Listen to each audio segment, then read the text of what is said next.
நோயின்னா பழைய காலத்துல முதல்ல தாங்களே ஊதுவாங்க. ஃபாத்திஹத்துல் கிதாபி ஷிஃபாஉ மின் குல்லி தா, சூரத்துல் ஃபாத்திஹா எல்லா வியாதிகளுக்கும் மருந்து. நாங்க சொல்லாது எல்லா வியாதிகளுக்கும் மருந்து. இன்னைக்கு நமக்குடைய நிலை நம்பிக்கை எப்படி இருக்கிறது? அல்லாஹ்வுடைய ரசூல் அவர்களை பற்றி புகாரில் ஹதீஸ் வருது. கான இதஸ்தகா, நபி அவர்களுக்கு ஏதாவது நோய்வாய்ப்பட்டால் யக்ரவு அலா நஃப்ஸிஹி பில் முஅவ்விதாத், அவங்க குல் ஃபலக் நாஸ் ஓதுவாங்க. ஓதி உடம்புல ஊதுவாங்க. ஸல்லல்லாஹு அலைஹி வஸல்லம் ஓதி ஊதுவார்கள். ஸல்லல்லாஹு அலைஹி வஸல்லம் ஒரு தடவை நோய் கொஞ்சம் கூடிருச்சு. அந்த நேரத்திலே அன்னை ஆயிஷா நாயியா நம்முடைய தாய் சொல்கிறார்கள், அந்த நேரத்தில் நான் ஓதினேன். குன்து அக்ரவு, நான் இந்த ஃபலக் நாஸ் எல்லாம் ஓதிட்டு அவங்களின் மீது அவங்க கையில ஊதி அதை கொண்டு நான் தடவணும். அவங்க மேனியில என்ன அந்த கையினுடைய பறக்கத்து ஒண்ணு இருக்குது இல்லையா, அதனால அவங்க கையில ஊதி அவங்க கையை கொண்டு மேல தடவுனேன். அலைக்கும் பிஷிஃபாயின், உலகத்துல 2 விஷயங்கள்ல ஷிஃபா இருக்குது ரசூல் சொன்னாங்க. பில் ஆஸ்லி வல் குர்ஆன், தேனை கொண்டு ஷிஃபா இருக்கிறது, குர்ஆனை கொண்டு ஷிஃபா இருக்குது. இன்னைக்கு நம்முடைய நம்பிக்கை எப்படி இருக்குதுன்னு சொல்லவர். நமக்கு நம்முடைய நம்பிக்கை, நோய்வாய்ப்பட்டால் அதற்குண்டான மருந்தை சாப்பிட வேண்டும் இல்லை என்று சொல்லவில்லை. ஆனால் குர்ஆனை, ஆயாத்துகளை, இப்படிப்பட்ட ஆயாத்துகளை ஓதுவதையும் நாம் எந்த அளவிற்கு அதில் பிரதானமா வச்சிருக்கிறோம், அதுக்கு எவ்வளவு முக்கியத்துவம் கொடுக்கிறோம், எவ்வளவு நம்பிக்கை அதில் வச்சிருக்கிறோம் என்பதையும் நாம் யோசிக்க வேண்டும். அதன் மீது உண்ட நம்முடைய ஆழமான நம்பிக்கை எப்படி இருக்கிறது? இமாம் குசைரி ரஹ்மத்துல்லாஹ் அவர்கள் தங்களுடைய ஜாதுல் மஆதுங்கிற கிதாபுல செய்தி சொல்றாங்க. அவங்களுடைய மகனார் கடுமையான நோய்வாய்ப்பட்டார்.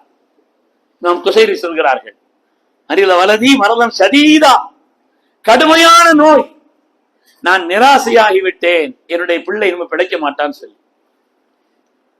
ஹத்தா இஸ்து மின் ஷிஃபாய், அவருக்கு ஷிஃபா இனிமே கிடைக்காது, அவருடைய கடைசி காலம் அப்படின்னு என் பிள்ளை பார்த்து அவருடைய நோயினுடைய கடுமையை பார்த்து நான் நினைத்தேன். தன்னுடைய ஜாதுல் மஆதுல சொல்றாங்க. அதற்கு பிறகு நபிய ஸல்லல்லாஹு அலைஹி வஸல்லம் மனாமி, என்னுடைய கனவுல நான் அல்லாஹ்வுடைய ஹபீபை பார்த்தேன், ரசூலுல்லாஹ் பார்த்தேன். என்னுடைய கனவிலே பார்த்த உடனே ஃபஷகௌது லஹு மாபி வரதி, பிள்ளைக்கு ஏற்பட்ட அந்த நோயை பற்றி நாயகத்திடத்தில் சொல்கிறேன். நான் நாயகமே, என் பிள்ளை எவ்வளவு கடுமையான நோய்வாய்ப்பட்டிருக்கிறார், பல்வேறு முயற்சிகள் செய்யப்பட்டது, ஆனால் கையில் கிடைப்பாரோ என்று சந்தேகமா இருக்கிறது என்று சொன்ன உடனே ஸல்லல்லாஹு அலைஹி வஸல்லம் கேட்டாங்க, ஐன அன்த மின் ஆயாத்தி ஷிஃபா, குர்ஆன்ல சொல்லப்படக்கூடிய ஷிஃபாவுடைய ஆயத்துகள் என்ன ஆனதுன்னு கேட்டாங்களாம். ஐன அன்த மின் ஆயாத்தி ஷிஃபா, குர்ஆனில் சொல்லப்பட்ட 6 ஷிஃபாவுடைய ஆயாத்துகள் இருக்கிறது, அதனுடைய நிலையிலே உன்னுடைய கருத்து என்ன, ஏன் அதை பற்றி உன்னான சிந்தனை இல்லாமல் இருக்கிறாய் என்று என்னிடத்தில் கேட்டார்கள். அப்புறம் தான் நான் உஷாரானேன், அந்த ஆயாத்துகளை சிந்தித்தேன். குர்ஆனில் சொல்லப்பட்ட 6 ஷிஃபாவுடைய ஆயாத்துகளை என்னுடைய பிள்ளையின் மீது ஓதி ஓதி ஓதி நான் ஊதினேன். ஃபகான ஷிஃபாஉ பிஇذنில்லாஹ், ஆச்சரியமான முறையிலே என்னுடைய பிள்ளை ஷிஃபாவானார் என்று சொன்னார். இந்த நம்பிக்கை தான் நம்முடைய வாழ்க்கையினுடைய வெற்றி. இன்னைக்கு நம்முடைய சின்ன விஷயத்துல ஒரு கல்யாண மஜ்லிஸ்ல உட்கார்ந்து துவா ஓதுறாங்க, ஹஜ்ரத் மார் வாங்க துவா ஓதுறாங்க, அதை செய்யறாங்கன்னா எல்லாரும் ஆமீன் சொல்றான், மாப்பிள்ளை தவிர. ஓதுறது அவனுக்கு தான் மனவத்த வாழ்க்கையை ரப்பே தா அப்படின்னு ஓதுறோம். யா அல்லாஹ், இவங்க கணவன் மனைவிக்கு மத்தியில உல்பத்தை, பிரியத்தை நீ ஏற்படுத்தி தா ரப்பே, நன்மக்களுக்கு மத்தியில் எப்படி பிரியத்தை தந்தாயோ அப்படி ஒரு பிரியத்தை தா, சாலிஹான மக்களை தா என்று துவா செய்யறோம். நான் கல்யாண மஜ்லிஸுக்கு போனா முதல்ல கேட்பேன், மாப்பிள்ளைட்ட ஒதுவோட இருக்கிறேன்னு கேட்பேன். ஒரு ஒதுவோட இருக்க வேண்டிய ஒரு இபாதத்தினுடைய காரியம் அது. அங்கிருந்து அவருக்கு தான் துவா செய்யறோம். மற்றவங்க கூட ஆமீன் சொல்றாங்களா எந்த அளவுக்கு, ஆனால் அவர் இருக்கிறவங்க தூண்ட வேண்டியது இருக்கு, கையை தூக்கு செய்யு. ஆனால் மார்க்கத்தின் மீது நிலை என்ன ஆனது? அல்லாஹ்வுடைய ரசூல் சொன்னார்களே, லா யஜ்தமிஉ மலவுன், ஒரு கூட்டம் ஒன்று சேர்கிறது. நபி அவர்கள் சொல்கிறார்கள், ஒரு கூட்டம் ஒன்று சேர்கிறது, ஒருவர் துஆ ஓதுகிறார், மற்றவர்கள் ஆமீன் சொல்கிறார்கள், அல்லாஹ் அந்த துஆவை கபூல் செய்வான்.